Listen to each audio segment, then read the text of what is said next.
On va aujourd'hui reparler de l'accrochage certificateur. Est-ce que déjà vous pouvez me confirmer que vous m'entendez correctement? Oui, c'est bon. Super, merci. Donc voilà, on va revenir sur toute la démarche d'accrochage certificateur. Je me doute qu'il y a différents niveaux de connaissances autour de la table, donc l'idée c'est vraiment de repartir de la base. On va reprendre un petit peu toutes les étapes. Donc ce webinaire va vraiment être à destination de tout le monde, que vous soyez certificateur ou déposant, que vous ayez déjà réalisé un accrochage ou non. On va vraiment tout reprendre étape par étape, de s'identifier auprès de la Caisse des dépôts jusqu'à générer des XML, traiter les erreurs. Et puis, je vais bien évidemment vous présenter les différents outils qu'on met à votre disposition pour vous accompagner à tout ça. Avant de rentrer dans le vif du sujet, je voulais rapidement me présenter pour ceux que je ne connais pas et puis représenter MyCertif dans l'écosystème. Donc, de mon côté, je m'appelle Léa Rousseau. Je m'occupe de toute la partie marketing et commerciale du logiciel MyCertif. Le logiciel MyCertif, c'est un logiciel du groupe Digiforma.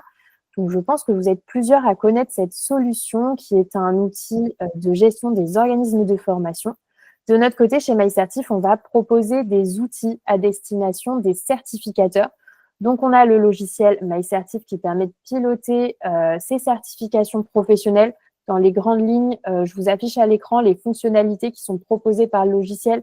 Donc, on va avoir tout un panel de gestion des données, des parcours de certification, des jurys, des parchemins, de l'accrochage et des enquêtes. Aujourd'hui, comme vous l'aurez compris, on va surtout parler de la fonctionnalité dédiée à l'accrochage. Pour ceux qui veulent en savoir plus sur les autres fonctionnalités, on pourra se faire un rendez-vous dédié avec plaisir. Et au sein de l'écosystème MyCertif, on va également retrouver OC Connect. Je sais que plusieurs d'entre vous en font partie. C'est une communauté d'organismes certificateurs qui est totalement gratuite et qui permet tout simplement de partager des expériences et puis de réseauter entre acteurs de la certification. Et en autre outil qu'on gère, nous, chez MyCertif, on a Accroche-toi, qui est un outil gratuit permettant de convertir les fichiers XML, les fichiers Excel en fichiers XML pour simplifier la démarche. Et ça aussi, j'y reviendrai juste après. Donc voilà pour la petite histoire de qui nous sommes. Aujourd'hui, on se permet de faire un webinaire qui est dédié à l'accrochage certificateur, tout simplement parce qu'on fait partie des lauréats de l'appel à projet qui a été lancé en 2021 ou 2022. Donc, on fait partie des solutions qui ont été lauréats de l'appel à projet, qui sont conformes à la démarche d'accrochage. En aucun cas, on ne remplace ce que dit la Caisse des dépôts.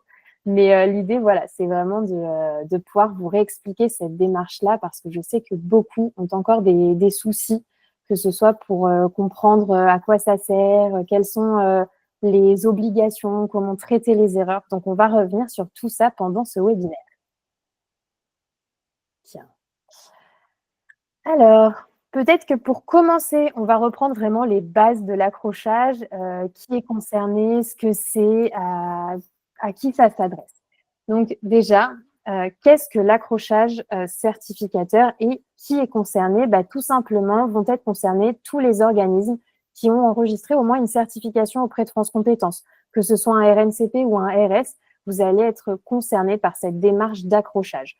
On va parler d'accrochage certificateur, d'accrochage OSICPF, de transmission des données. C'est plusieurs termes qui vont régir cette démarche-là. C'est contrôlé par la Caisse des dépôts et consignations. C'est une démarche qui est à réaliser via le portail des certificateurs. Donc, je vais vous remettre le lien dans le fil de discussion pour ceux qui en ont besoin. Hop, je vous le remets maintenant. Et voilà. Et donc, la démarche d'accrochage, c'est quoi? C'est tout simplement le fait de déclarer toutes les personnes qu'on va certifier. Donc, vraiment, ça va concerner tous les certifiés de la certification complète. Donc, je le précise dès le début, on ne va pas accrocher des personnes qui sont titularisées que d'une partie des blocs de la certification RNCP. Cette déclaration, elle doit être faite dans un délai de 3 mois à compter de la date de certification des personnes. Et elle est à réaliser via le SICPF ou portail des responsables de diplômes et de certification dont j'ai remis le lien dans le fil de discussion. À quoi ça sert? Tout simplement, l'idée, ça va être de venir alimenter le passeport de compétences de chaque certifié. Le passeport de compétences, c'est un outil qui permet d'authentifier en fait les données et puis de venir déclarer les formations et les certifications qu'on a suivies au cours de sa vie professionnelle pour en faire un petit peu comme un CV authentifié. Je vous ai mis une petite vidéo où j'ai construit mon CV sur mon propre passeport. Alors, déjà, dans les grandes lignes, qui va avoir un passeport de compétences, ça va être toutes les personnes qui disposent d'un numéro de sécurité sociale. Et puis, quand je construis mon CV, il y a une partie reconnaissance dans laquelle mes organismes de certification, donc les organismes qui m'ont certifié précédemment, sont venus déclarer qu'ils m'avaient bien certifié. Et c'est ce qu'on peut voir, par exemple, ici, avec cette certification en manager du marketing et de la stratégie commerciale. Donc voilà, vous voyez bien que c'est une déclaration, ça a été transmis par le certificateur, c'est vraiment une donnée qui est garantie. Et donc pour transmettre ces données-là, ils sont venus injecter un fichier XML dans lequel j'apparaissais. Voilà pour cette petite parenthèse sur à quoi ça sert et puis à quoi ça ressemble. N'hésitez pas à vous connecter sur votre passeport de compétences, vous aussi, pour voir un petit peu comment ça se présente. C'est toujours intéressant de voir à quoi ça sert derrière. À savoir que ce passeport, à terme, a vocation donc à être un CV authentifié qui pourra être visible par les recruteurs pour garantir la véracité des données que vont transmettre les personnes qui postulent à une offre d'emploi. Voilà pour ça. On va revenir sur les différentes étapes à suivre pour réaliser son accrochage. Donc ici, j'ai mis 6 étapes. On va commencer par faire un zoom sur les 2 premières qui sont se faire identifier et créer son compte. C'est les étapes qu'on fait en fait quand on démarre. Donc ça va plutôt parler à ceux qui n'ont encore accroché aucune personne, qui n'ont pas encore réalisé la démarche. Et après, on va revenir sur les autres qui, elles, sont des actions plus récurrentes qu'on fait de manière régulière. Alors, dans un premier temps, quand on démarre en tant que certificateur, il va falloir venir se faire identifier par la Caisse des dépôts. Alors, comment ça se passe? Tout simplement, ici, je suis sur le portail des responsables de diplômes et de certification et dans l'onglet « Me faire connaître », je vais pouvoir me faire identifier. Donc, dès lors que vous avez votre première certification RNCP ou RS qui est validée par France Compétences, vous pouvez ensuite venir réaliser cette démarche. On va vous demander de compléter un formulaire assez basique avec des informations sur qui va faire l'accrochage, des informations juridiques sur votre organisme, des informations aussi sur les coordonnées de la personne qui va être en charge de ce processus d'accrochage. Et d'ailleurs, sur cette partie de coordonnées, pensez à bien mettre des coordonnées qui seront accessibles sur le long terme. Ça évitera de perdre du temps ou d'avoir quelques problèmes par la suite si jamais c'est une personne qui doit quitter l'entreprise. Vous allez aussi avoir des informations sur l'adresse de l'organisme, etc. Une fois que vous aurez complété ce formulaire, vous pouvez envoyer votre demande et sous un délai de quelques semaines. Alors, il ne faut pas être non plus trop pressé, ça ne va pas être instantané. Il faut, donc c'est pour ça, anticipez-le, mais sous un délai de quelques semaines, vous allez recevoir des identifiants par email. Ces identifiants, ça va être un ID client qu'on va aussi appeler le matricule de votre organisme qui comporte 8 caractères et vous recevrez également un ID contrat qui est un numéro de contrat. Donc, lui, il va être entre 1 et 20 caractères. Ces identifiants-là, pensez à bien les conserver. Ne supprimez pas ce mail, sauvegardez-le et puis sauvegardez autant que possible ces identifiants. Ils vous seront indispensables à toute étape du processus d'accrochage. Ensuite, quand vraiment c'est la première fois qu'on se fait identifier, on va devoir ensuite venir créer un compte. Cette partie connexion, donc l'identifiant qui est attendu ici, ce n'est pas le même et on le voit tout simplement ici, il est attendu un identifiant à 9 caractères. Nous, ici, on parle d'un identifiant à 8 caractères. Donc, vous venez créer votre compte. Soit vous êtes organisme certificateur, soit vous êtes un organisme déposant. Parce qu'un certificateur peut s'appuyer sur un déposant. Il n'est pas obligé de réaliser lui-même son accrochage.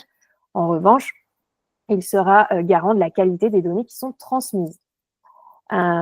Donc voilà, là j'ai fait une simulation en étant organisme certificateur et on me redemande donc mon matricule, le matricule de mon organisme et mon numéro de contrat Donc, les identifiants que j'aurais reçus par mail préalablement, je veux bien les renseigner et derrière, j'obtiendrai donc un identifiant de connexion, je pourrais générer mon mot de passe et je pourrais donc me connecter à ce fameux portail des certificateurs.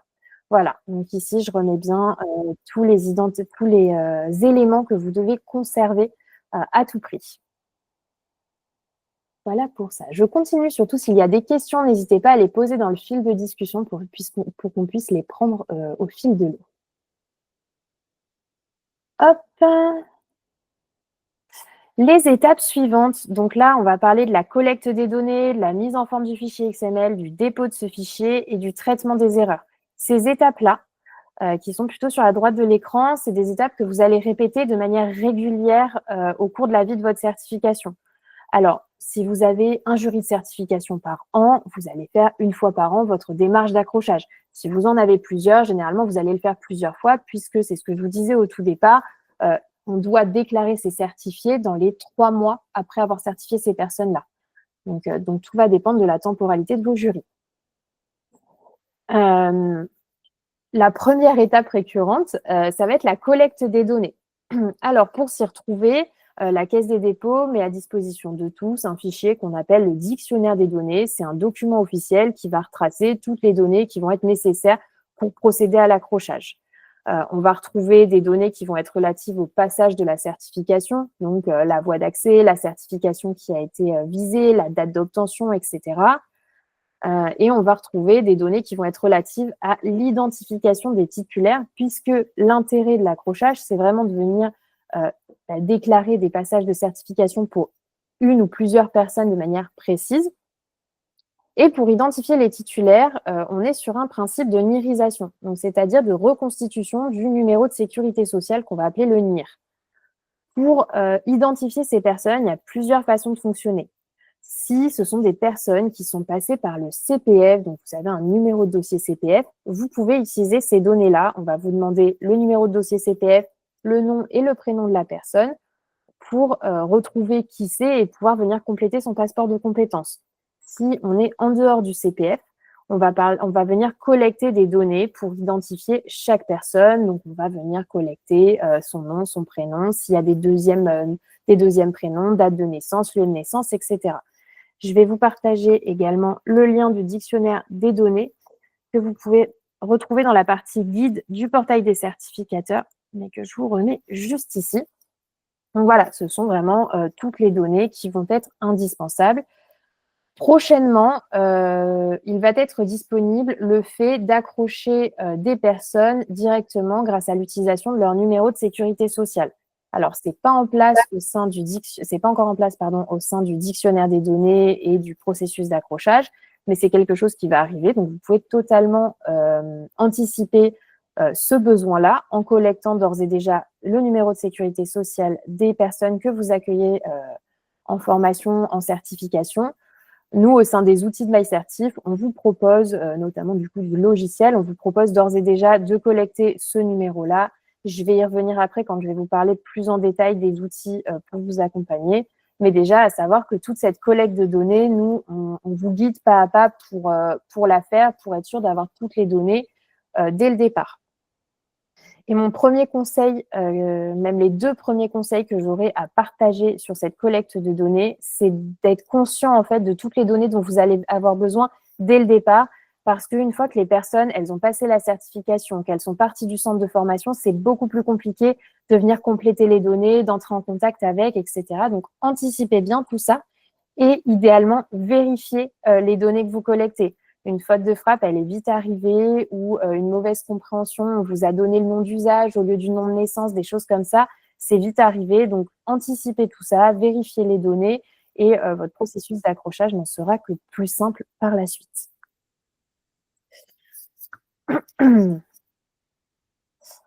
Ensuite, on va arriver à l'étape de la mise en forme du fichier XML. Alors, le fichier XML, je vous ai mis un exemple, une capture d'écran juste ici. Comme vous pouvez le voir, c'est un fichier qui est très informatique avec des balises un petit peu partout, type HTML. Et tout simplement, pour réaliser l'accrochage de ces certifiés, il va falloir passer par la mise en forme de ce fichier XML, puisque c'est un fichier de ce type-là qu'il faut venir donner au portail, enfin déposer sur le portail des certificateurs pour déclarer les personnes qui ont été titularisées. Donc, ce fichier, il est lourd à mettre en place, sauf si vous avez des services informatiques en interne qui vous permettent de le faire, mais sinon, c'est une démarche qui peut être assez compliquée. Nous, justement, on va vous aider à mettre tout ça en place. Et pour ceux qui seraient intéressés de consulter un petit peu leur fichier XML, vous pouvez les ouvrir avec Notepad++ ou avec TextEdit selon, TextEdit, c'est plutôt sur Mac, il me semble, mais voilà, c'est 2 outils gratuits qui vous permettent d'ouvrir ce type de fichier. Notez-le, ça peut toujours être intéressant à regarder. Et voilà pour cette partie XML. Je vous montre les outils juste après. On continue d'abord les étapes pour être bien au clair de tout ce qu'il faut faire et dans quel ordre. Donc, une fois que vous avez fait votre fichier XML avec toutes les données des personnes que vous devez accrocher, vous allez le déposer sur le portail des certificateurs.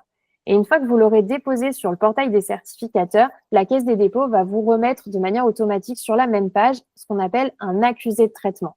Dans cet accusé de traitement, on va pouvoir visualiser quelles sont les personnes qui ont été correctement accrochées. Donc, elles vont être identifiées avec la balise passage OK. Et les personnes qui sont en erreur. Celles-ci, elles vont être dans des balises qu'on appelle les passages KO. Et ces passages KO vont être suivis d'un message d'erreur qu'il va falloir décrypter, comprendre et venir apporter les corrections nécessaires. Si vous ne faites pas les corrections sur les erreurs, premièrement, vous n'allez pas au bout de votre obligation en tant que certificateur.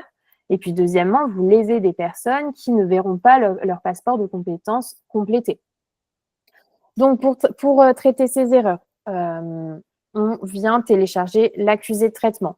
On l'ouvre avec l'un des outils que je vous ai montré juste avant, donc Notepad++ ou TextEdit, sauf si vous utilisez des logiciels qui vous permettent de lire ces accusés de traitement. Et pour comprendre les messages d'erreur, vous pouvez vous référer à ce qu'on appelle le guide de lecture d'un accusé de traitement. Je vais d'ailleurs vous remettre encore le lien dans le fil de discussion. Voilà. Et donc, dans ce guide-là, vous allez retrouver les différentes balises de messages d'erreur et vous avez une explication qui vous indique où se situe l'erreur, sur quel type de données, à quoi elle correspond. Derrière, il va falloir corriger ces erreurs. Alors, plusieurs choses. Vous avez la balise passage KO, suivie d'un message d'erreur, et vous avez aussi, lié à chaque message d'erreur, un ID technique. L'ID technique, donc je vous rappelle juste ici, dans cet encadré, ce que c'est. L'ID technique, c'est une donnée c'est un numéro que vous allez générer vous-même ou que l'outil que vous allez utiliser va générer de manière automatique. L'idée, c'est d'avoir un identifiant unique pour chaque passage de certification de chaque personne. Donc, il va permettre d'identifier les personnes en erreur. Dans le fichier d'accusé de traitement, avec cet ID technique, vous allez donc pouvoir retrouver de quelle personne il s'agit. Et dans le temps, vous pourrez donc gérer les erreurs, mais aussi gérer les éventuelles modifications si un jour il y en a. Les conseils que j'ai à vous donner pour traiter ces erreurs, pour ceux qui le feraient par des outils qui ne sont pas le logiciel MyCertif, parce que c'est beaucoup plus simple, on va le voir, c'est de compiler toutes les données en erreur qu'il faut modifier, qu'il faut traiter dans un nouveau fichier. Ne repartez pas de votre fichier XML ou Excel de départ. Retirez bien tous les passages KO du fichier initial et analysez et traitez les erreurs seulement dans ce fichier-là. En fait, le risque, si vous gardez le même fichier que le premier que vous avez initialement déposé, c'est que tous les passages qui étaient OK à l'origine vont devenir des passages KO. Sauf que derrière, traiter les erreurs, c'est juste un enfer sur Terre parce qu'on va se retrouver avec des passages OK qui deviennent KO et puis les KO, il va falloir savoir s'ils sont OK ou non. Enfin, la lecture de l'accusé de traitement derrière va être très compliquée.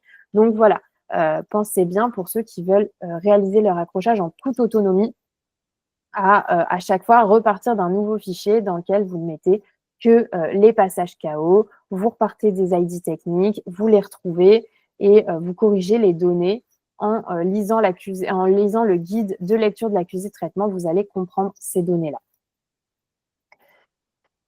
Voilà pour cette partie-là. Je reviens très rapidement. J'ai sélectionné 3 types d'erreurs qui sont assez courantes. En tout cas, toutes les personnes qui font l'accrochage eux-mêmes sans outils C'est les 3 types d'erreurs qui, de mon côté, me remontent le plus. Le premier, c'est aucun titulaire ne correspond aux critères obligatoires. Alors, tout simplement, ça signifie que la personne n'a pas pu être identifiée par le SICPF avec les informations qu'on lui a transmises. Donc, on n'a pas pu tout simplement reconstituer le NIR de la personne. Ça signifie, ce message-là, qu'il y a une erreur qui se situe soit au niveau du nom de naissance, soit du prénom, soit du sexe, soit de l'année de naissance. Vérifiez bien ces informations-là. Vous pouvez demander aux personnes de vous fournir leur document d'identité pour vous assurer qu'il n'y a pas de faute de frappe, que c'est exactement les mêmes données. Le deuxième type d'erreur courante, c'est le passage de certification avec le BCR émetteur XXX et l'ID technique partenaire XXX existe déjà en base. Ça signifie tout simplement que l'ID technique que vous avez indiqué a déjà été utilisé. Et puisque c'est un identifiant qui doit être unique pour chaque passage de certification, vous devez en sélectionner un autre. Nos conseils, nous, pour ceux qui veulent définir eux-mêmes leurs ID techniques, c'est de mettre des choses assez complexes. On ne met pas 1, 2, 3, 4, 5. Vous pouvez, par exemple, mettre le code de la certification avec la date et puis 1 pour le premier titulaire et continuer comme ça. Mais mettez des codes assez techniques à ce niveau-là. Oui, Sandra? Bonjour Léa, déjà merci pour ce webinaire qui est vraiment sacré.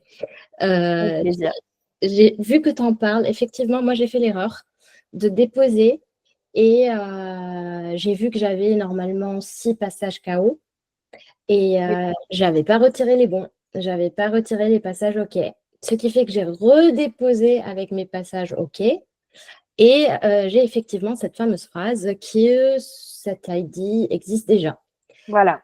La question que je me pose, c'est est-ce que ça veut dire que je dois faire tout de nouveau ou ils ont quand même fait passer mes passages OK qui sont mes certifiés de base ou est-ce que je dois refaire tout de nouveau quoi? Alors, ce qui se passe, c'est qu'il faut que tu regardes ton premier accusé de traitement. Si dans le premier, l'ID technique était en passage OK, c'est que c'est bon. Et en fait, justement, parce que tu ne l'as pas supprimé, quand il est repassé, ils ont vu que c'était un doublon et donc ils l'ont mis en passage KO. Ils me disent pas en fait dans le truc, j'ai pas vraiment passage KO, j'ai surtout existe déjà en base. J'ai beaucoup de existe déjà en base et je pense que c'était ces fameux certifiés qui étaient déjà passage OK. Voilà, je pense que c'est ça également. Donc, c'est pour ça que je te dis, reprends tes précédents accusés de traitement pour voir un petit peu si c'était vraiment le cas. Mais généralement, c'est une erreur qui est courante. Voilà, on ne supprime pas les anciennes données qui ont déjà été accrochées. Et donc, on a des erreurs qui se créent. Et c'est pour ça que je vous dis à chaque fois de faire c'est pour ça que je vous le répète ici, de faire attention à ça. C'est qu'après, le traitement des erreurs devient très compliqué. D'accord. Une dernière question. Oui. Ça veut dire que si je ne gère pas ce truc, mes passages OK repassent en passage KO ou pas nécessairement? Est-ce qu'ils sont déjà accrochés ou pas du tout? Alors, à l'origine, tous ceux qui étaient en passage OK ont été correctement accrochés la première fois. Et effectivement, tu n'as pas besoin de les refaire. Si la fois d'après, ils sont en KO, c'est la suite logique. Merci Léa. Avec plaisir. Rémi, vous avez une question? C'était juste pour préciser par rapport à la question qui vient d'être posée. En fait, je pense que c'est assez simple. On a à chaque fois sur le site internet là, donc on a sur la gauche déposer des nouveaux fichiers et Oui. sur la droite, on peut voir les personnes certifiées pour lesquelles on a déjà déposé. Et moi, de temps en temps, quand j'ai un doute, en fait, je vais dessus et je revois très bien. On a la liste des noms, prénoms, la date de session. Donc en fait, on voit très bien ceux qui sont déjà déposés. C'est très simple à voir. Eh bien, super. Alors, Sandra, tu peux faire comme ça. Merci. Merci, c'est intéressant. Donc, c'est sur le même onglet, sur la même page, là où je télécharge et je dépose, je peux voir aussi mes certifiés. Oui, c'est exactement ça. Oui, c'est un onglet qui est sur la droite. Je me souviens plus comment ça s'appelle. Oui, voir les certifiés ou quelque chose comme ça. Liste ou cohorte des certifiés, je sais plus. Enfin, et on a la liste qui apparaît direct avec les noms, prénoms, les gens qu'on connaît, enfin qu'on a certifiés. Merci. Julie, vous avez une question? Oui, c'est une question tout à fait qui est en lien plus ou moins direct avec ce que vous êtes en train de dire. Est-ce que vous proposez des prestations de dépôt de dossier? C'est-à-dire, moi, je vous donne mon fichier Excel et après, vous le faites à ma place. Parce que je vous avoue que moi, ça fait à peu près 2500 fois que j'essaye de le faire et je ne comprends pas comment ça fonctionne.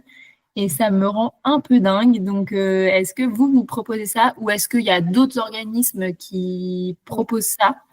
Alors, on propose plusieurs solutions et justement, j'y viens juste après cette slide. Donc, dans 1 minute, vous avez votre réponse. Super. Et pour répondre juste à la question qui a été posée dans le fil de discussion, peut-on supprimer une demande déposée ayant le passage KO? En soi, si vous avez un passage KO, la personne n'a pas été accrochée, donc quelque part, pas besoin de la supprimer. Et si vous ne voulez pas accrocher cette personne-là, ne corrigez pas l'erreur. On a d'autres mains levées. Abi? Oui, bonjour. Je suis la personne qui s'occupe du dépôt de ces fameux fichiers dans l'école à l'ISEP. Je ne sais pas si vous connaissez. Du côté technique, j'ai pas de problème, j'ai pas eu de problème. Donc, on a développé en interne un petit programme en Java qui convertit le fichier Excel en XML. Le problème que j'ai rencontré après avoir déposé des centaines de diplômés sans problème, c'est qu'il y a certains éléments, certains élèves Oui. qui sont tout le temps rejetés. Oui. Donc, j'ai essayé, peut-être parce que, bon, comme il y a beaucoup de prénoms à consonance étrangère et des fois ils sont composés, etc., j'ai essayé par tous les moyens possibles de résoudre le problème. Je sais que ça se pose au niveau du prénom et du nom, mais pas moyen. Donc, de guerre lasse, est-ce qu'il n'y aurait pas quelqu'un chez vous à qui je pourrais transmettre ces 3-4 éléments récalcitrants et qui pourrait résoudre le problème? Alors, plusieurs choses. Les personnes qui sont de nationalité étrangère, qui ne travaillent pas en France, qui ne vivent pas en France et donc qui n'ont pas de numéro de sécurité sociale ne peuvent pas être accrochées. Elles seront toujours en erreur et ça, c'est normal. Donc, quelque part, lâchez l'affaire, n'essayez pas de les accrocher. C'est pas possible, elles ne sont pas reconnues dans le système d'information. D'accord, donc oui, parce que bon, sur 1000, il y a 4 ou 5 que j'arrive pas à accrocher. Voilà. Mais quelque part, ça les prive un peu du fait qu'ils ne soient pas enregistrés dans la caisse, enfin dans la banque de données. Après, ils sont privés, oui et non, parce qu'en fait, ils n'ont pas de passeport de compétences puisqu'ils n'ont pas, ce n'est pas des citoyens français. Donc, s'ils ne sont pas citoyens français, ils n'ont pas de passeport de compétences. Donc, les accrocher, c'est les accrocher nulle part. Donc, il n'y a pas vraiment d'intérêt. Il n'y a pas de conséquences de ce point de vue-là. Okay. Non, c'est normal de ne pas pouvoir accrocher ces personnes-là. D'accord, ok, très bien. Et merci. Du coup, avec plaisir, je surfe sur votre question pour vous partager également directement depuis ce portail autre chose pour ceux qui ont vraiment des difficultés, qui ne peuvent pas accrocher certaines personnes. Et on ne parle pas des personnes qui sont de nationalité étrangère, on parle vraiment des citoyens français qui ont un numéro de sécurité sociale, mais on n'arrive pas à les accrocher pour X ou Y raison, malgré des tentatives de gestion d'erreurs, etc. Quand vous allez dans Me faire connaître, si vous sélectionnez le motif de demande « Je souhaite accéder au service d'assistance », vous allez avoir un nouveau formulaire à compléter et c'est tout simplement pour venir échanger avec le système d'assistance de la Caisse des dépôts. Donc, vous pouvez leur poser toutes vos questions sur les personnes que vous n'arrivez pas à accrocher et elles vous guideront. Vous serez guidés voilà, pour savoir comment faire. Donc, c'est Me faire connaître, c'est la rubrique Me faire connaître. Exactement, c'est ça. Merci. Avec plaisir. Je crois qu'on avait une autre main levée. DSF, désolé, je n'ai pas votre prénom. Oui, bonjour, vous m'entendez? Oui, on vous entend. Voilà, Laurent Mathieu pour la certification dans les domaines skiables. J'avais 2 questions. Alors, très rapidement, la première question, vous parliez d'un délai de 3 mois pour accrocher les diplômes. Dans les textes que j'ai pu lire, moi, les choses étaient un peu plus souples quand même. Et d'ailleurs, nous, on accroche tous les ans et on n'a jamais été embêté à ce sujet. C'était écrit 3 mois de préférence, si je ne me trompe pas, mais il y avait une certaine souplesse qui était accordée aux certificateurs. C'était ma première question. Deuxième question, hein, je vais très vite, comme ça je vous laisserai répondre après. Est-ce que le ministère a pu réaliser, comme il l'avait promis, une évaluation de la démarche? Parce qu'elle est lourde, elle est fastidieuse pour les branches. Derrière, nous, dans notre écosystème, on ne voit pas d'utilisation de l'accrochage et des passeports compétences par les salariés ou par les employeurs. Donc, on se posait la question de la plus-value de cette démarche d'accrochage. Merci. Alors, je crois que j'ai oublié votre première question, mais du coup, je vais répondre d'abord à la deuxième. Pour la deuxième question, effectivement, aujourd'hui, le passeport de compétences est en version bêta, donc on y a accès et vous pouvez. C'est pour ça que je vous conseille d'aller voir un petit peu sur chacun d'entre vous vos passeports ce qu'il y a. C'est un outil qui a vocation à être utilisé plus massivement et de manière réelle par les employeurs, mais bon, ça arrivera plus tard. Je pense qu'il faut encore attendre 1 an, 2 ans, peut-être 3 ans avant que ce soit réellement utilisé. Mais n'empêche que vous avez une obligation de réaliser cette démarche-là en tant que certificateur, que vous soyez un organisme privé ou une branche. Et voilà. Et après, il y a des outils comme ceux que je vais vous présenter avec MyCertif qui vous aident à le faire. Sinon, après, voilà, c'est à chacun de se débrouiller. Est-ce que vous pouvez me rappeler votre première question? La première question, c'était sur ce délai de 3 mois. Alors oui, le délai de 3 mois. Alors, dans le texte de loi, sauf si je fais une erreur ou qu'il a changé entre-temps, mais on est vraiment sur un délai de 3 mois à respecter. Donc, on prend la date de délivrance de la certification et on a 3 mois. Après, je vois qu'il y a une autre question dans ce sens-là, dans le fil de discussion. Il y a une certaine souplesse, c'est-à-dire que voilà, la règle, c'est 3 mois. Si vous dépassez ce délai-là, accrochez quand même. De toute façon, il vaut mieux le faire en retard que pas le faire du tout. Essayez d'anticiper au maximum pour pas être en retard sur les prochaines fois. En fait, le risque, c'est qu'à terme, quand les contrôles vont se durcir, vous soyez embêtés si vous êtes en retard. Mais aujourd'hui, il y en a plein qui sont en retard, il y en a plein qui ne l'ont même pas encore fait de promo précédente. Mais voilà, moi, le meilleur conseil que je peux vous donner, c'est de l'anticiper au maximum et de suivre les délais autant que vous pouvez. Merci. Avec plaisir. Tac, tac, tac. Voilà, je crois qu'on a pris les questions. Dernier message d'erreur qui est assez récurrent, c'est celui sur le statut de la certification avec le BCR émetteur, l'ID technique et l'index 0 et KO. Alors, généralement, c'est une erreur qui se situe au niveau de l'identification de la certification et du champ code. C'est que la certification est mal écrite. Il faut vraiment écrire le code complet, donc RNCP 1212 ou RS 1212 et pas simplement 1212. Il faut vraiment aller dans le détail et c'est ici que ça peut bloquer sur cette troisième erreur. Ça, c'est les erreurs que vous rencontrerez, je pense, le plus souvent. Après, il y en a plein d'autres et après, je vous invite donc à regarder le guide de lecture de l'accusé de traitement pour les comprendre ou alors d'utiliser les outils de MyCertif qui, eux, vont vous aider à cadrer la démarche de bout en bout. On a 2 types d'outils.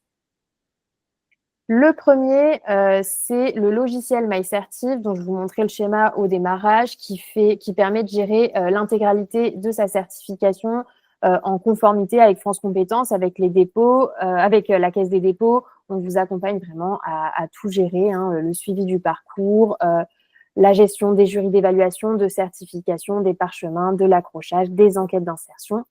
Et donc, pour cette partie accrochage, comment ça se passe quand on est utilisateur du logiciel? Déjà, on va être guidé dans la collecte des données indispensables pour l'accrochage.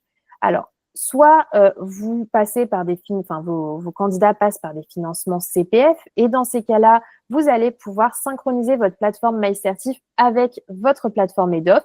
Ça va permettre de remonter de manière automatique toutes les données des personnes qui passent par le CPF vont remonter de manière automatique dans MyCertif. Vous allez les retrouver. Donc, c'est des données qui sont vérifiées. Et sur ces personnes-là, on n'aura pas d'erreur. Pour toutes les autres voies d'accès hors CPF, vous allez pouvoir créer vos candidats dans MyCertif sur base d'un formulaire ou de l'injection d'un fichier, etc. Peu importe la façon que vous utilisez, dans tous les cas, on va vous demander, de nous fournir toutes les données qui sont indispensables pour l'accrochage. Et sinon, sans ça, en fait, on ne pourra pas avancer dans le parcours de certification via la plateforme. Toutes ces données qu'on vous demande de manière obligatoire, c'est celles qui sont indiquées comme obligatoires dans le dictionnaire des données. On va venir donc toutes les collecter, les centraliser dans MyCertif. Et on a même la possibilité avec le logiciel de faire une vérification des données, donc en envoyant un email à chaque personne candidate à la certification pour s'assurer que les données qu'on a collectées sont correctes et pas qu'il y a une erreur à droite ou à gauche. Parce que c'est ce que je vous disais, faire une faute de frappe dans le nom de famille, dans la date de naissance, c'est vite arrivé. Donc, l'idée, c'est vraiment de s'en assurer dès le début, puisque derrière, c'est plus compliqué à cadrer. Oui, Rémi. Oui, c'est plus juste un petit témoignage encore. Maintenant, je me suis rendu compte au début, c'était comme tu disais, j'avais souvent des erreurs sur un prénom, sur un nom, sur un tiret qui est entre les deux. Enfin, c'est vraiment incroyable. Enfin, on a droit à 0 erreur, quoi. Et du coup, maintenant, je fais plus simple par rapport aux gens qui sont pas CPF.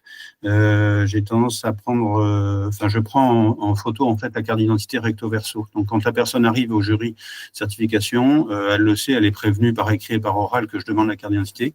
Et je fais pas juste la regarder, en fait, je la prends en photo. Et en fait, ça me sert quand je suis à l'accrochage. Je vérifie pour ceux qui sont pas CPF de saisir exactement ce qu'il y a sur la carte d'identité. Tout à fait, ça c'est un bon conseil. Comme ça, on vérifie les données. Alors, ça peut être celle de la carte vitale ou celle de la carte d'identité. Mais effectivement, ça peut être un bon conseil. Et je rebondis là-dessus. Si vous utilisez MyCertif, vous pouvez complètement mettre une étape de parcours qui vous permet de centraliser tous les documents d'identité des personnes. Et comme ça, vous les avez à n'importe quel moment et vous pouvez y revenir. Oui, Stéphanie. On ne vous entend pas. Il faut que vous activiez votre micro. Oui, excusez-moi, j'ai activé la caméra au lieu du micro. Bonjour à tous. Bonjour. J'avais une petite question. En fait, moi, je faisais comme ça aussi. J'utilisais la carte d'identité, sauf que je continuais à avoir des rejets.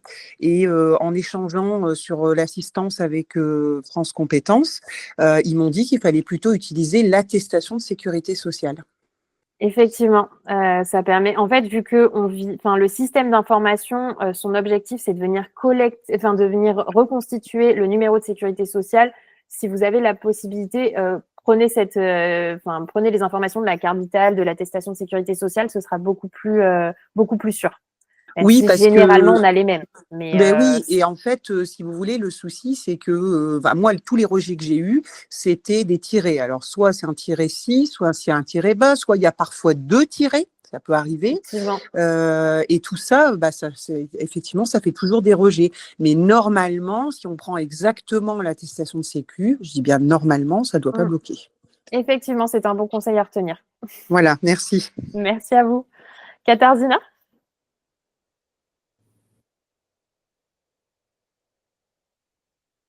On ne t'entend pas, il faut que tu actives ton micro.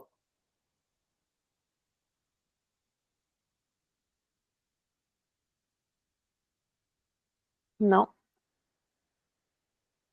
Bon, je te redonnerai la main plus tard si tu voulais nous dire quelque chose. Sandra? Oui, je reviens sur ce que Stéphanie vient de nous dire. Je voulais juste savoir, parce que quand j'ai des soucis, j'essaye de traiter avec l'assistance et c'est très compliqué parce que c'est des mails, je rédige tout et j'ai toujours la même réponse qui revient. Donc, quel est ce fameux contact chez France Compétences ou ce fameux contact dans la Caisse des dépôts qu'on pourrait avoir si quelqu'un peut le partager sur le chat pour qu'on puisse avoir un interlocuteur qui puisse nous aider de façon très concrète? À ma connaissance, l'outil d'assistance, c'est le mieux. Il me semble qu'il y a aussi une adresse email de support que je pourrais vous partager. Mais dans tous les cas, voilà, c'est les seules façons de les contacter, c'est par email. Il me semble qu'on peut essayer de les appeler, mais c'est quand même très compliqué de les avoir. Donc, en tout cas, moi, la semaine dernière, j'ai envoyé un email et en moins de 48 heures, j'avais un retour. Donc voilà, moi, je vous conseille d'utiliser ça. J'ai des retours. Je ne peux pas nier que j'ai des retours, Oui. mais c'est comme si c'est un retour automatique qui revient à chaque fois. C'est le même mail. Voilà. Et j'avais juste aussi une deuxième question. C'est si la certification est actuellement inactive, mais les certifiés ont déjà été certifiés au moment où elle était active, ça fonctionne. Oui, il faut quand même les accrocher. D'accord. Merci Léa. Avec plaisir. Katarzyna, je vois que tu as allumé ta caméra en attendant. Oui, j'ai eu un petit problème de clavier. Bon, bref. En fait, juste petit témoignage, moi je suis un cas d'école. Vous voyez mon prénom qui s'écrit, prénom slave, Katarzyna avec un Y. Et ça, c'est mes papiers d'identité qui sont écrits comme ça. Pour autant, la sécurité sociale, il n'a jamais voulu faire la modification, écrit Katarzyna avec un I. Et alors là, voilà les complications que ça entraîne, notamment en cas d'accrochage. J'ai passé des certifications et pour le coup, voilà, il a fallu vraiment. Alors moi, je le savais parce que forcément, je suis de la partie et donc j'ai signalé ça au certificateur.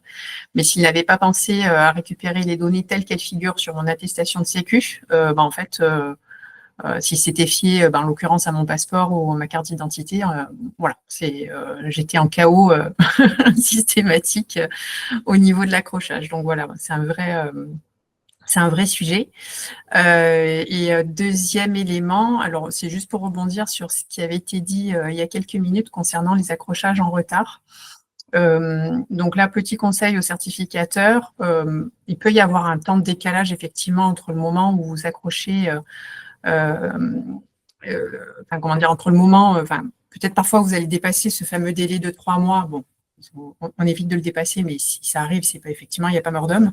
En revanche, au moment où vous allez faire votre dépôt de demande d'enregistrement pour renouveler votre certification, parce que votre certification, elle a une durée de vie limitée.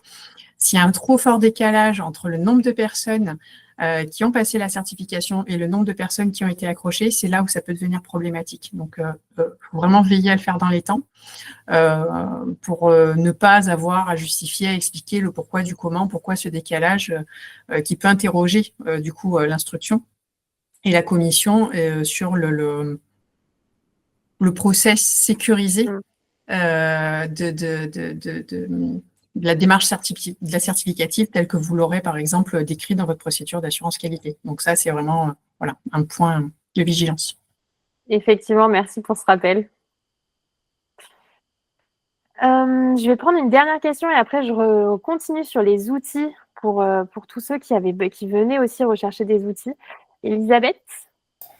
Oui, bonjour, merci.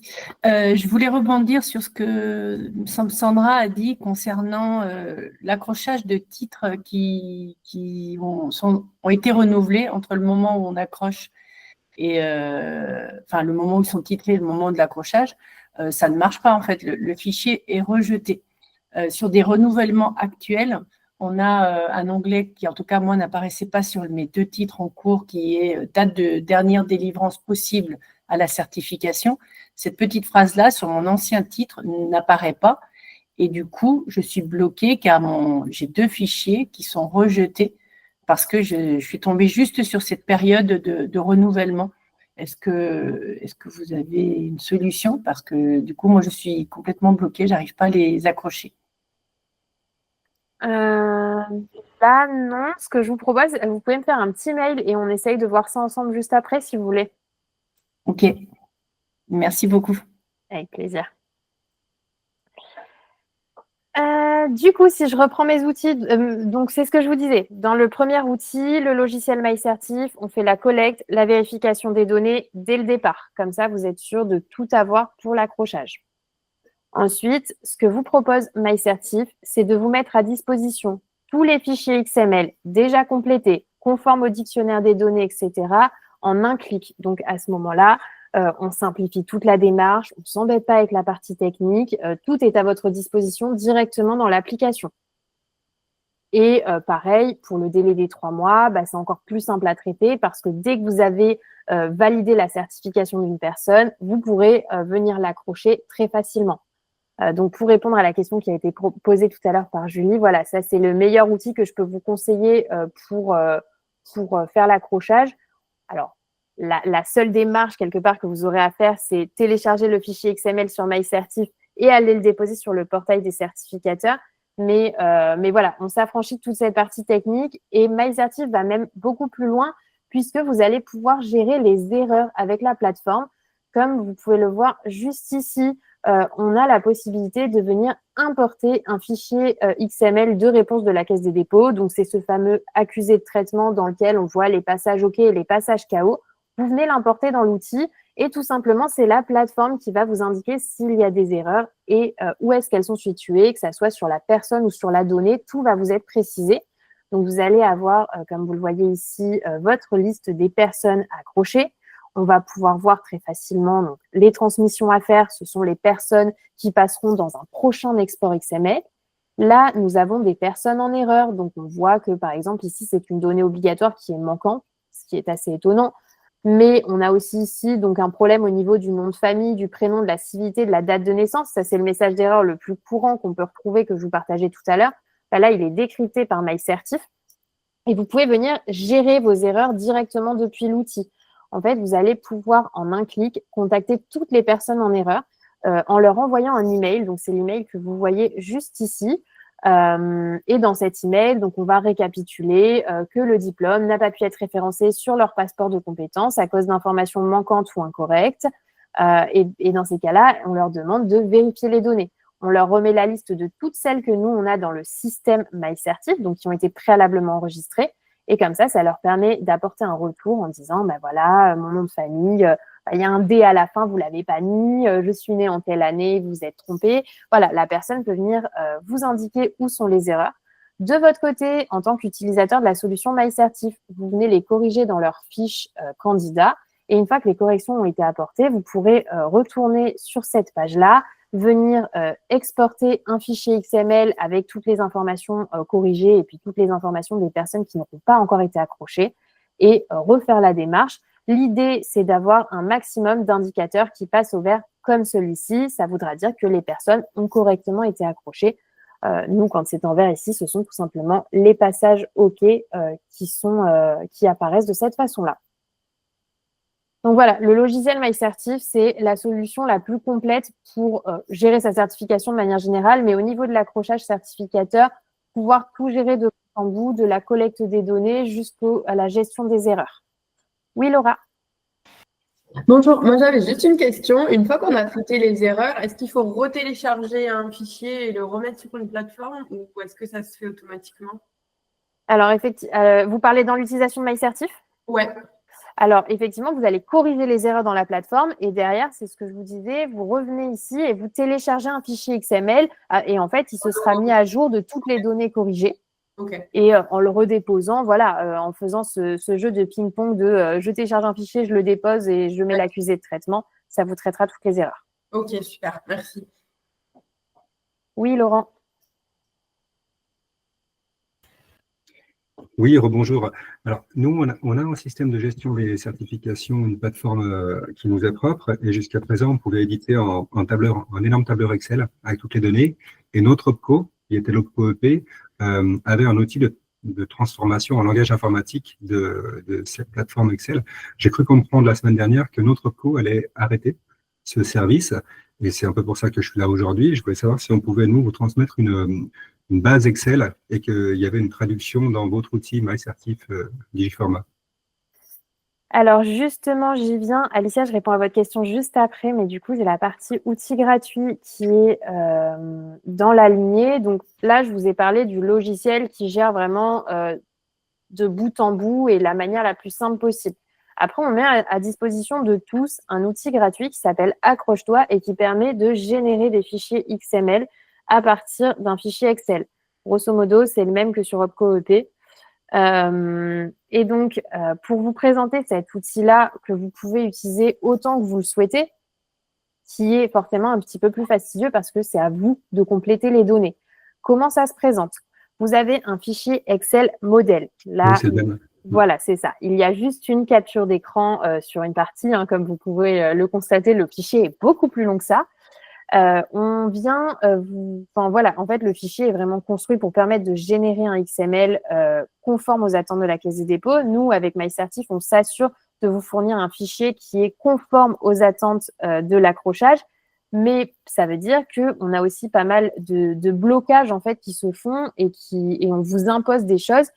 Par exemple, c'est un fichier qui est très complet, qui est simple d'utilisation, mais en même temps, c'est assez fastidieux et il faut faire très attention. Par exemple, ici, vous avez sur cette ligne-là toutes les données. On vous indique si elles sont obligatoires ou facultatives. Si vous utilisez ce modèle-là et que vous ne complétez pas des données obligatoires, vous ne pourrez jamais convertir votre fichier XML. Il faut que toutes les données obligatoires soient complétées. Qui plus est, il faut que les données qui sont saisies soient dans le bon format, c'est-à-dire que vous allez retrouver des listes déroulantes.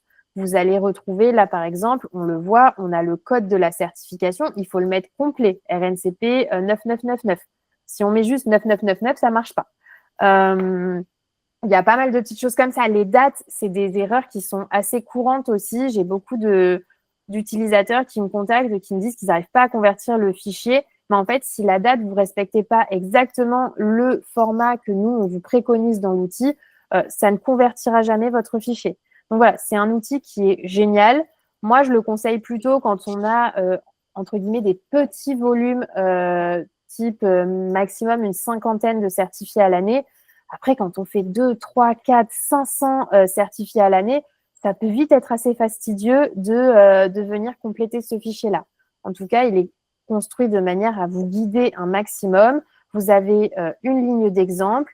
Vous avez aussi là, dans ces cellules-là, vous le voyez, il y a un petit triangle rouge qui indique des commentaires. Donc, dans ces commentaires, on explique précisément quelle est la donnée attendue, sous quel format, etc. Lisez bien tout ça, prenez connaissance de ce fichier, car en fait, la moindre donnée qui est mal saisie ne permettra pas de convertir. Et si je vais même un petit peu plus loin avec ce fichier-là, il vous permet de convertir des Excel en XML. Par contre, le traitement des erreurs, qui est obligatoire comme on l'a vu, c'est à vous de le réaliser. Nous, on n'a pas du tout la main là-dessus et c'est une prestation gratuite, donc on ne vous accompagnera pas à gérer les erreurs. Sylvain, tu voulais rajouter une partie là-dessus? Oui, éventuellement, juste pour répondre à la personne de chez OpcoEP. OpcoEP met à disposition de ses branches professionnelles MyCertif. Donc, c'est peut-être pour ça qu'aujourd'hui, je vous engage à saisir les informations directement dans MyCertif et après, vous bénéficierez de l'ensemble du système pour l'accrochage, mais aussi pour gérer vos candidatures. Donc, je vous conseille éventuellement de vous rapprocher d'eux pour bénéficier de MyCertif. Et dans MyCertif, vous pourrez aussi faire l'injection de votre passif, c'est-à-dire faire en sorte que toutes les personnes qui n'ont pas été accrochées ou qui ont été certifiées auparavant fassent partie de la base de données de MyCertif pour reconnaître éventuellement des blocs qui auraient été acquis par antériorité et aussi pour accrocher des personnes ou faire le suivi de l'insertion. Si je vais même un petit peu plus loin, il me semble qu'on se voit en fin de semaine. Donc on parlera de tout ça plus en détail. Alicia, vous aviez une question? Oui, tout à fait. Bonjour. Déjà, merci beaucoup pour ce petit atelier. C'est vraiment super, c'est très clair. J'ai juste une petite question. Donc moi, nous, on utilise du coup l'outil MyCertif. Donc imaginons, il y a des erreurs et on va rééditer le document. Dans ce cas-là, est-ce que ça va aussi remettre les anciens qui étaient bons ou ça va mettre que…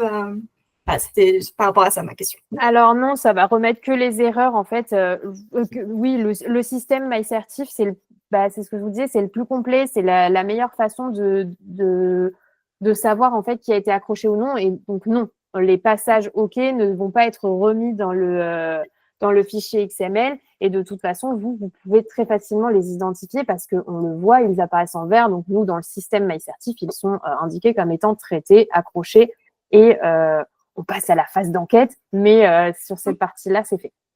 Ok, super. J'avais un peu peur que du coup, ça prenne les deux et qu'il fallait peut-être faire nous un petit traitement. Mais non, du coup, ça se fait tout automatiquement. Pas du tout. Pour tous les utilisateurs de MyCertif, vraiment, c'est la façon la plus facile et la moins énergivore en temps pour gérer cette partie-là de démarche. Après, effectivement, pour ceux qui utilisent l'outil gratuit, là, c'est à vous d'enlever les passages KO du fichier Excel, de remettre que les passages, de remettre que les passages KO, de les traiter les erreurs, etc. Voilà. Donc moi, je vous ai vraiment donné dans ce webinaire, j'espère, un maximum de conseils pour quelle que soit la façon dont vous gérez, que vous puissiez réussir. Merci pour la réponse. Avec plaisir. J'ajoute peut-être juste un petit point sur MyCertif. On a ajouté très récemment de pouvoir enlever de l'export de données les personnes qui travaillent et qui sont nées à l'étranger, qui travaillent. En gros, les personnes qui n'ont pas de numéro de sécurité sociale. Voilà, ça arrivait et donc ça fait partie encore des problématiques qui n'existeront plus. J'ai rajouté ça, Léa, parce que c'est très récent. Effectivement, il y a ça et il y a le fait, parce que ça a bugué en même temps, j'espère que tu ne l'as pas dit, mais de collecter le numéro de sécurité sociale, ça aussi, on a la possibilité de le faire maintenant dans MyCertif.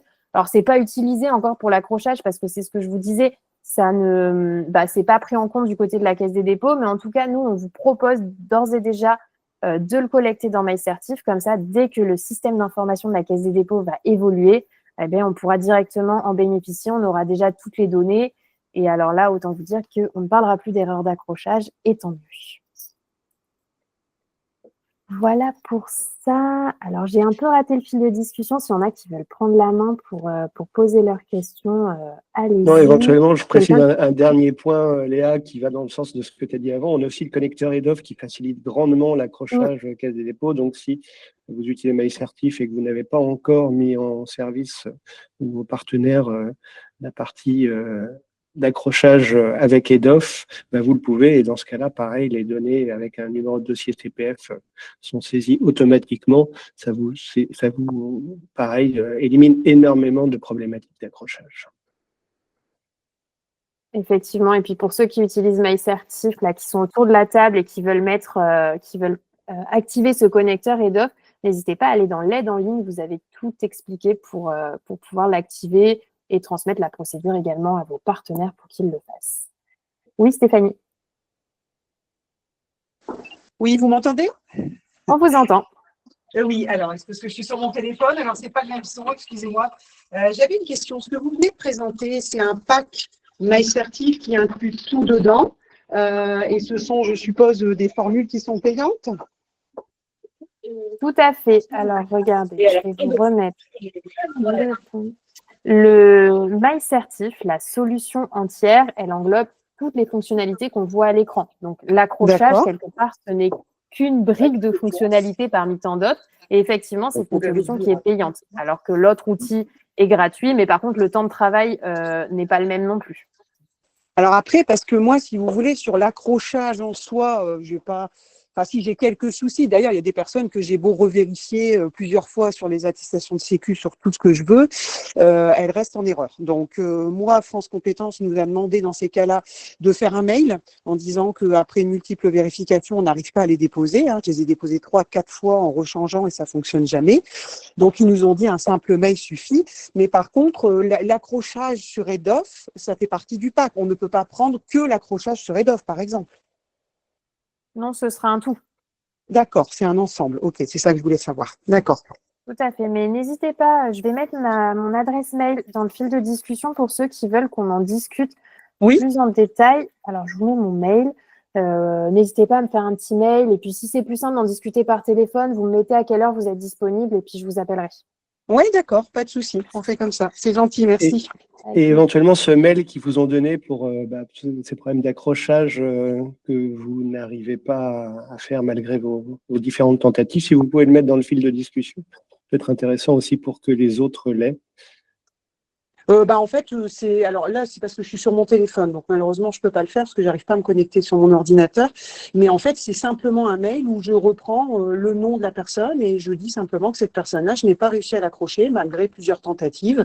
Et puis voilà, c'est tout. Après, je l'imprime et vous l'envoyez à qui, ce mail? À France Compétences, directement à l'endroit où. Alors à France Compétences, attendez, je vais regarder. Vous pouvez éventuellement mettre dans le fil le mail que vous utilisez pour l'envoyer à France Compétences. Je pense que ça peut en aider certains. Moi, je viens de vous en partager un. C'est celui que j'ai contacté la semaine dernière. C'était pour une question pour comment faire l'accrochage pour les co-certificateurs. Et ils ont été très réactifs. Donc, je vous ai mis l'adresse mail si vous voulez les contacter. Je regarde et si je le trouve, je le mets. Il n'y a pas de souci. Merci. Merci. Donc voilà, en tout cas, on est revenu sur voilà, toute la démarche, les outils, comment faire pour réaliser son accrochage, pour tout comprendre. S'il y a encore des questions, n'hésitez pas à lever la main. Sinon, je vais vous récapituler quelques conseils qui ont été partagés tout au long de cette petite heure de webinaire. Donc le premier, c'était de bien anticiper le besoin d'information, donc de se renseigner à l'avance sur les données à collecter et de vérifier ces informations qu'on collecte. Ensuite, ne procéder à l'accrochage que des personnes titularisées de la certification complète. Donc là, ça arrive régulièrement qu'il y ait des personnes qui veuillent accrocher des blocs de compétences. Ça ne fonctionne pas, ça ne sert à rien d'essayer. Si ça venait à évoluer, restez connectés sur nos différents réseaux MyCertif, on vous en informera. Autre point, les promos blanches qui sont utilisées pour le dépôt d'un RNCP. Si jamais vous leur délivrez la certification une fois qu'elle est validée par France Compétences, vous devez aussi les accrocher, puisqu'elles sont titularisées de la certification. Si vous utilisez, enfin, si vos candidats passent par le CPF et que vous utilisez le numéro de dossier avec nom, prénom, ça permet de drastiquement réduire le nombre d'erreurs. Et d'ailleurs, que vous utilisiez le logiciel MyCertif ou l'outil gratuit Accroche-toi, les deux prennent en compte ces informations sur le numéro de dossier CPF.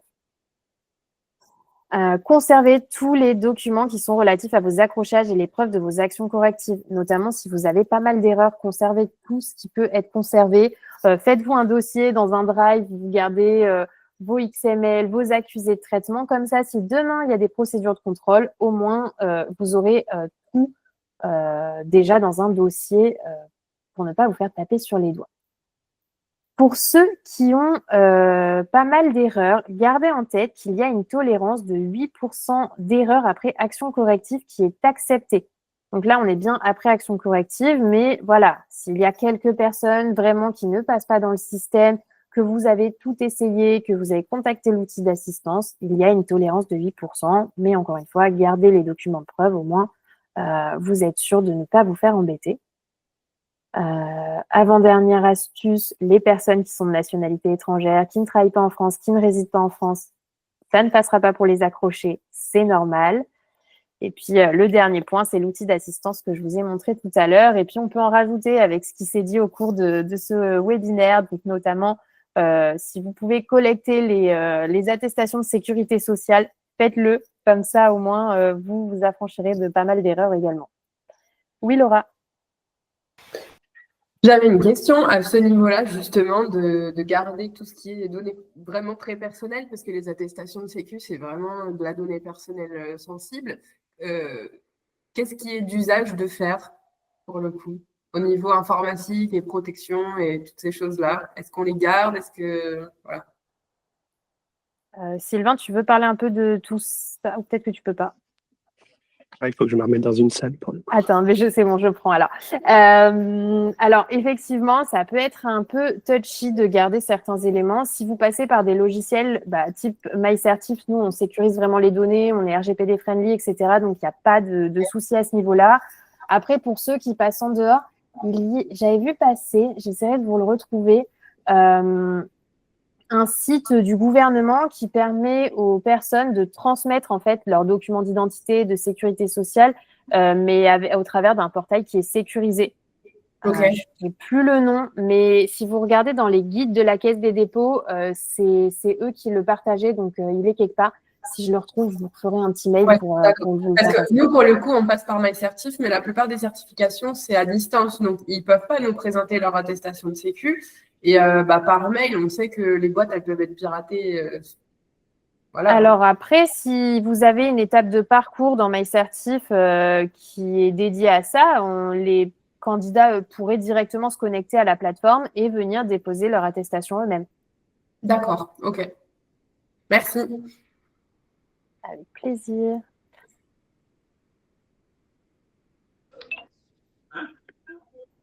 Oui, Stéphanie. Oui, vous parlez peut-être de l'identité numérique, non? C'est pas ça? L'identité numérique, c'est pour se connecter aux différents portails. Là, c'était vraiment un outil. Je vais essayer de vous le retrouver. J'ai plus du tout le nom, mais c'était un outil vraiment pour transmettre des pièces jointes avec des données sensibles.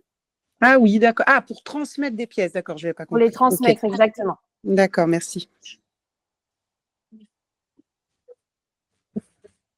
Certains ont des questions, n'hésitez pas. On peut rester encore quelques minutes. Et puis, sinon, pour compléter, pour un petit peu aussi conclure sur ce webinaire, donc déjà, merci à tous pour votre présence aujourd'hui et pour toutes les questions et partage d'expérience. C'était très enrichissant et j'espère que ça vous aura aidé. J'ai mis ici plusieurs informations. Donc, vous avez mes coordonnées, adresse email, numéro de téléphone. Si vous avez des questions sur l'accrochage ou sur le logiciel MyCertif, n'hésitez pas à me contacter pour qu'on puisse en discuter. Je vous ai aussi remis l'information sur LinkedIn. On a une page LinkedIn sur laquelle on partage de la veille, que ce soit sur le secteur, sur les réglementations, sur les fonctionnalités du logiciel. N'hésitez pas à vous abonner. Et on a également, donc c'est ce que je vous disais tout à l'heure, OC Connect. Je sais qu'il y en a beaucoup qui sont aujourd'hui présents, qui sont sur OC Connect. C'est une communauté de certificateurs et de professionnels de la certification. C'est totalement gratuit. Si vous allez sur notre site internet, vous pourrez suivre la procédure pour le rejoindre ou me faire un petit mail directement. Et voilà pour ça. Comme je l'ai dit tout à l'heure, le replay de ce webinaire sera disponible. Je le mettrai en ligne dans l'après-midi, donc vous pourrez bien évidemment le reconsulter et le partager si besoin à vos collègues. On va aussi mettre en ligne un guide écrit. Là, je vous ai mis juste une petite capture d'écran. C'est un guide qui va reprendre ce qu'on a dit aujourd'hui, mais du coup, sous un format PDF que vous pourrez conserver et y revenir peut-être de manière plus simple. Vous aurez tous les liens que je vous ai partagés, toutes les astuces, tous les conseils. Pareil, tout ça, ça va être partagé dans la journée. Donc, vous pourrez le retrouver en téléchargement sur notre site internet. Et je pense que je vous ai tout dit.